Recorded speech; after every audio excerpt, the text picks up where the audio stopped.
પીડા હું વર્ષોથી જાણું છું, સમજું છું, અનુભવી છે.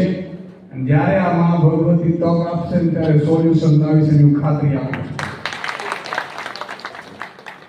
મિત્રો, પત્રકાર અત્યારે ઘણા લોકો એવું કહે છે હું મોટો પત્રકાર છું, હું નાનો પત્રકાર છું, આ નાનો છે, આ મોટો છે, આ ચેનલનો છે. પત્રકાર ક્યારેય નાનો કે મોટો નથી હોતો. પત્રકાર એ હોય છે જેને દેશદાજ હોય છે. પત્રકાર એ હોય છે કે જેને આ ધરતી માટે, બીજાના માટે, પરમારથ માટે ગમે તેવા જોખમો ઉઠાવવાની તાકાત ધરાવતો એ પત્રકાર બની શકે છે. રાજ તમે કલાકાર બની શકો, બાપ તમારો મુખ્યમંત્રી હોય, તમે નેતા બની શકો, પણ પત્રકાર એમને નથી બનાવતો. એના માટે જીગરો જોઈએ.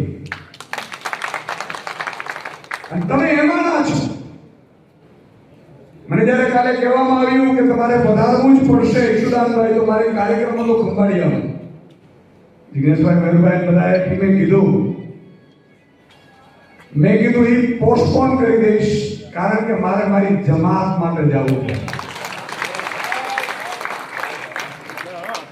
હું નેતા હોઉં, પદ હોય, ગમે તેવું હોય, એ બીજા નંબરની વાત,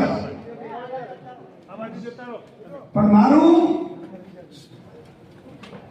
આત્મા, મારું ખોડિયું આજીવન પત્રકાર રહેવાનું છે.